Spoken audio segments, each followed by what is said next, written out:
नमस्कार दोस्तों। आज मैं बहुत दिनों के बाद आपके सामने पुनः उपस्थित हुई हूँ। जेएसएससी सहायक आचार्य 26,001 पदों के लिए जो नियुक्ति हुई थी, जो ड्रामा शुरू हुआ था 2 साल से अनवरत चल ही रहा है। उसमें नए नए एपिसोड जुड़ ही रहे हैं।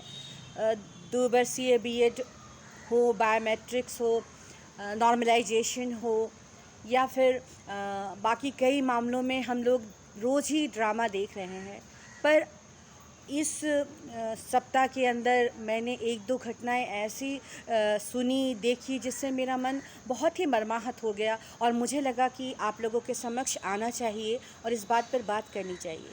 दोस्तों, मैं बता दूं कि ज़िंदगी में नौकरी, व्यवसाय, शादी, बच्चे ये सभी ज़रूरी हैं, बट इन सबसे ज़रूरी है हमारा जीवन। हमारा जीवन रहेगा तो ये सारी चीज़ें होती रहेंगी। और कहावत है कि मनुष्य हैं, ज़िंदा हैं तो उलझनें होंगी ही।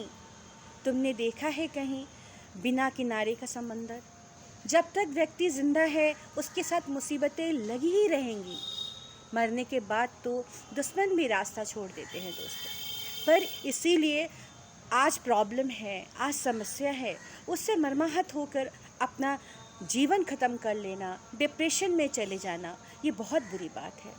हमारे कुछ साथीगण बहुत डिप्रेस हो गए हैं, कुछ बीमार पड़ गए, कईयों ने एक दो ने ऐसे काम कर लिए हैं कि अपने जीवन को ही अंत कर लिया है। दोस्तों, ये बहुत बुरी बात है। आज नहीं कल समस्या ख़त्म हो ही जाएंगी। ऐसा कोई समस्या दुनिया में नहीं बनी जिसका कोई समाधान नहीं है। ऐसा कोई ताला नहीं बना जिसकी चाबी नहीं है। हाँ, वक्त लग रहा है, समय को समय दीजिए, समय के साथ सब ठीक हो जाएगा। दोस्तों, कभी कभी अपनी पीठ थपथपानी चाहिए कि झारखंड जैसे राज्य में जहाँ रोजगार मिलना आकाश कुसुम जैसी बात है, उस क्षेत्र में हमने फॉर्म भरा। फॉर्म भरने के बाद 2-2 बार फॉर्म कैंसिल हुआ। उसके बाद फिर से फॉर्म भरा गया। उसके बाद हम लोगों ने परीक्षा दी, 4-4 विषयों की परीक्षा दी। जाकर हम लोगों ने अलग अलग क्षेत्रों में परीक्षा दी, मेरिट लिस्ट में आए। मेरिट लिस्ट में आने के बाद बहुतों का डीवी भी हुआ। डीवी में होने के बाद भी जब उनका रिज़ल्ट नहीं आया तो वो जीवन से हार गए। मैं समझ सकती हूँ, मैं भुक्तभोगी हूँ, किंतु इसका मतलब ये नहीं होता कि हम जीवन को ही ख़त्म कर दें। दोस्तों, ये जो सरकार में बैठे हुए हैं, ये जो ऑफिसर जो शाही चल रही है, नौकरीशाही, ब्यूरोक्रेसी चल रही है, यहाँ हमारे जीवन का कोई मूल्य नहीं है दोस्तों। हमारे आंसुओं की कीमत ही नहीं है। आप अपना जीवन को अंत कर दें तभी भी इनके कान में जूं नहीं रेंगेगी। रोजगार, एक तरफ तो बेरोज़गारी इतनी ज़्यादा है, दूसरी तरफ स्कूलों में टीचर नहीं मिल रहे हैं, और इतना कुछ होने के बाद भी एक स्टूडेंट इतनी मेहनत के बाद मेरिट में आया है, मेरिट लिस्ट में उसका नाम भी आ जाता है, डीवी भी हो जाता है, उसके बाद भी अगर उसको फाइनल रिज़ल्ट नहीं आता तो उसके दुख की कोई सीमा नहीं है। किंतु दुख है तो सहना ही पड़ेगा। ईश्वर ने हमें इसीलिए बनाया है, हमारी मानसिक स्थिति को ऐसा बनाया है कि हमें दुख सहने की क्षमता होनी चाहिए। जीवन, मैं आज सबसे आपसे यही अपील करने के लिए आई हूँ कि दोस्तों, जीवन बहुत कीमती है। इसे किसी के लिए किसी भी कीमत पर ख़त्म मत कीजिए। बहुत ही ज़रूरी है। डिप्रेशन में जाने की कोई ज़रूरत नहीं है। एक अंधेरा है तो लाख सितारे हैं दोस्तों। एक रास्ता अगर बंद हो जाता है तो 100 रास्ते खुलेंगे। जीवन है, समस्या है, मैं मानती हूँ, पर इस तरह डिप्रेशन में चले जाना, कोई उल्टा सीधा कदम उठा लेना, क्या ये सही है? आपके साथ आपके परिवार वाले ही है, और सिर्फ एक परीक्षा ही हमारे पूरे जीवन को सार्थकता को सिद्ध नहीं कर सकती। इसीलिए मेरी अपील है कि आप लोग अपने हक के लिए लड़िए। हमें लड़ना है, बहुत प्रयास करेंगे हम, किंतु इसका ये मतलब नहीं कि हम अपना ही जीवन से हार जाए। जब हम अपने से हार जाएंगे तो हम दूसरों से कैसे जीतेंगे दोस्तों। इसीलिए मुझे बहुत ही मर्माहत लग रहा है बोलते हुए कि हमारे एक बंधु ने अपना जान दे दी, लेकिन उससे फ़ायदा कुछ नहीं है दोस्तों। हमारा ही परिवार बिलक बिलक कर रोएगा और किसी का कुछ नहीं जाएगा। इसीलिए चिंता ना कीजिए, सब कुछ ठीक हो जाएगा।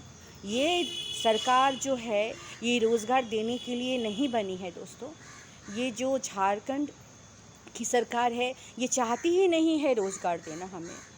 और झारखंड कर्मचारी चयन आयोग नहीं है ये झारखंड कर्मचारी को नहीं चयन करने के लिए ही आयोग बनाया गया है। इसका नाम नियुक्ति आयोग नहीं रखना चाहिए, इसका नाम रखना चाहिए रद्द आयोग। ये सभी की कैंडिडेटस को रद्द करने की मंशा रखता है। अब हमें लड़ना है, आगे बढ़ना है, किंतु जीवन से कभी मत हारिए दोस्तों।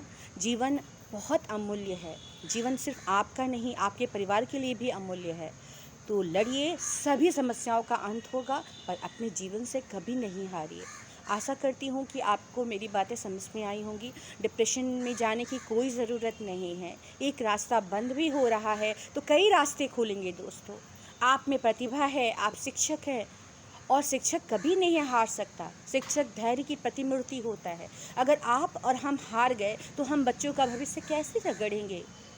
हम तो किंग मेकर हैं, अगर हम ही हार गए तो हम राजा कैसे बनाएंगे? इसीलिए दोस्तों, कभी भी मन को मलिन ना कीजिए। और कोई नहीं जानता कि आने वाले समय में क्या रखा है हमारे लिए।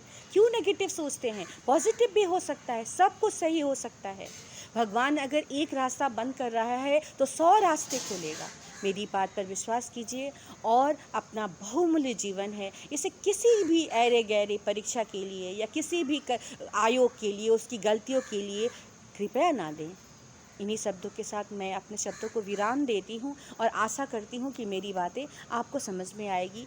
अपना जीवन, बहुमूल्य जीवन बचाइए। समस्या आती रहेंगी, जाती रहेंगी। जेएसएससी सहायक आचार्य एक ऐसा ड्रामा है जिसमें रोज़ एक एपिसोड जुड़ता रहेगा। आनंद लीजिए, दुखों में आनंद उठाइए और हमेशा लड़ते रहिए, जागरूक रहिए, किंतु अपने जीवन से कभी नहीं हारिए। धन्यवाद दोस्तों।